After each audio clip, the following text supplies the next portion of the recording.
Bonjour et bienvenue à tous. L'affaire que nous allons aborder cette fois-ci traite d'un phénomène de société. Ces nouvelles agences matrimoniales qui proposent une mise en relation entre hommes occidentaux aisés et jeunes femmes russes belles et obéissantes. Des unions de rêve qui peuvent parfois virer au cauchemar ou même aboutir à un drame à l'image de celui que nous allons évoquer aujourd'hui.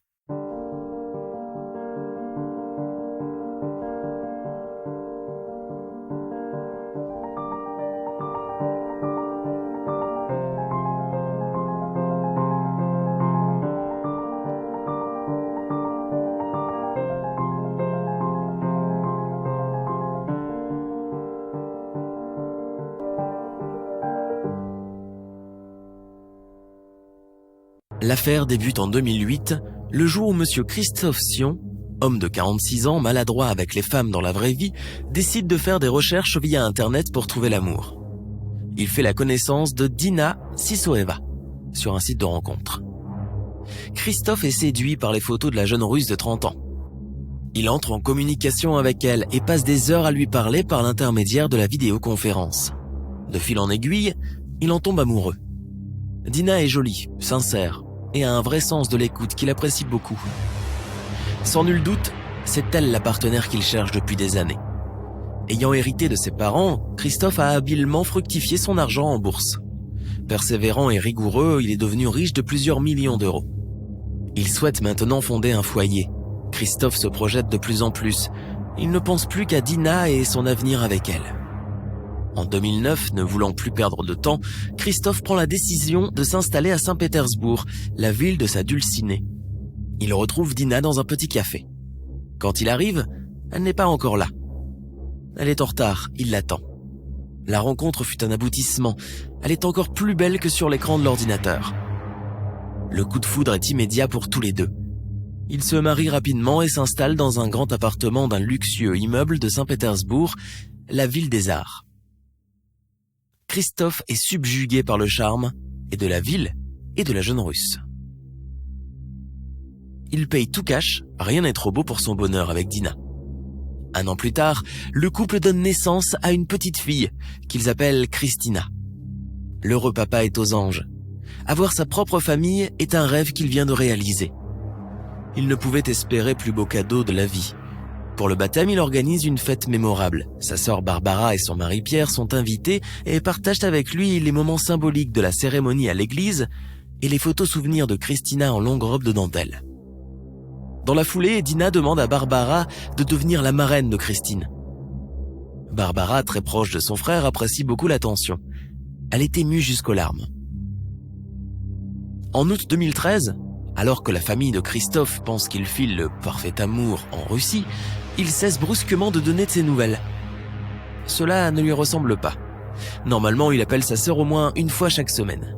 Et là, il ne donne plus aucun signe de vie. Barbara remet en boucle les vidéos que Christophe lui a déjà envoyées, mettant en scène la petite Christina et lui jouant ensemble à cache-cache dans l'appartement ou dessinant paisiblement devant la télévision.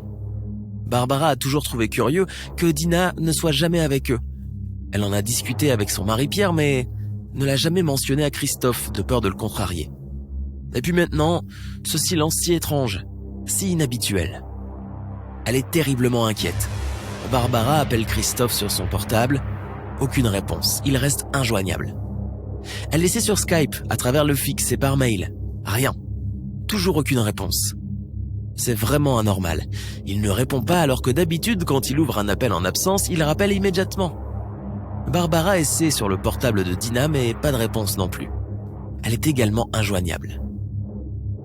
Qu'est-il arrivé à Christophe et à sa petite famille? Où sont-ils passés? Barbara commence à être très inquiète, et avec son mari Pierre, ils se demandent ce qu'ils doivent faire en pareilles circonstances.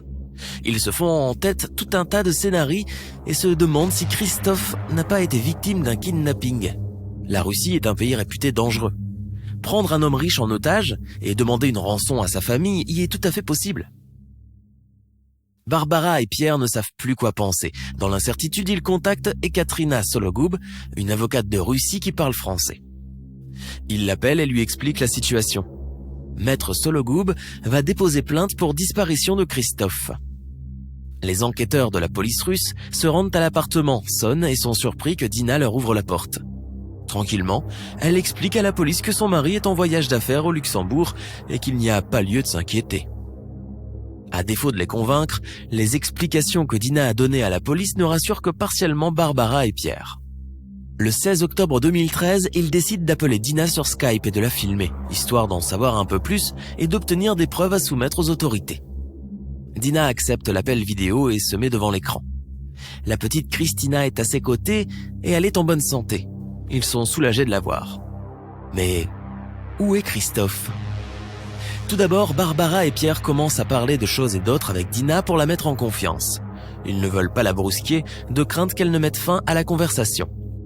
Ils craignent aussi qu'elle soit menacée par des ravisseurs potentiels, mais Barbara ne peut s'empêcher de lui poser la question qui lui brûle les lèvres. Que se passe-t-il avec Christophe ? Où est-il ? Dina se rembrunit, hésite. Puis, arborant un sourire forcé, elle leur explique que son mari a dû partir en urgence au Luxembourg, qu'elle ne comprend pas ce voyage précipité et qu'elle n'a plus aucune nouvelle de lui. La vidéoconférence se termine normalement. Dina semblait sincère. Barbara et Pierre ne savent donc plus quoi penser. Quelques jours plus tard, Barbara prend son agenda et appelle toutes les connaissances de Christophe. Qui sait ? Il se peut qu'il se soit confié à quelqu'un d'autre qu'elle. Elle a vu juste.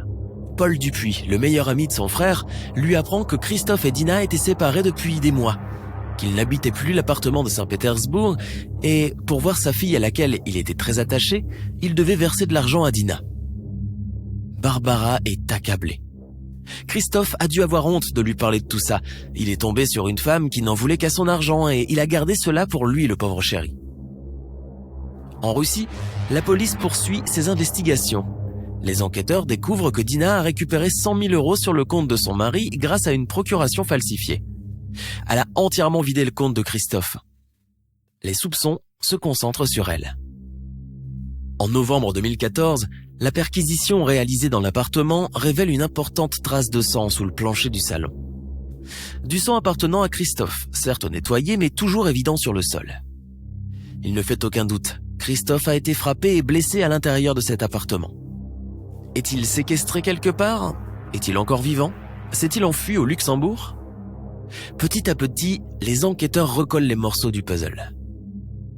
Ils apprennent que Christophe n'a jamais quitté la Russie et que l'histoire de départ précipité au Luxembourg est fausse. Dina ment. Elle cache quelque chose de terrible. On l'interroge, on vérifie son portable et là, on trouve des messages envoyés à une amie. Le contenu est très clair. Dina a un amant. Elle n'aime pas Christophe. Elle le trouve radin et, s'il ne lui donne pas ce qu'elle veut, elle est prête à le frapper. On imagine alors le pire. Et si Dina est impliquée dans la disparition de Christophe, Dina est placée en détention provisoire. Elle est reconnue coupable d'avoir tué Christophe Sion, son mari et le père de sa petite fille.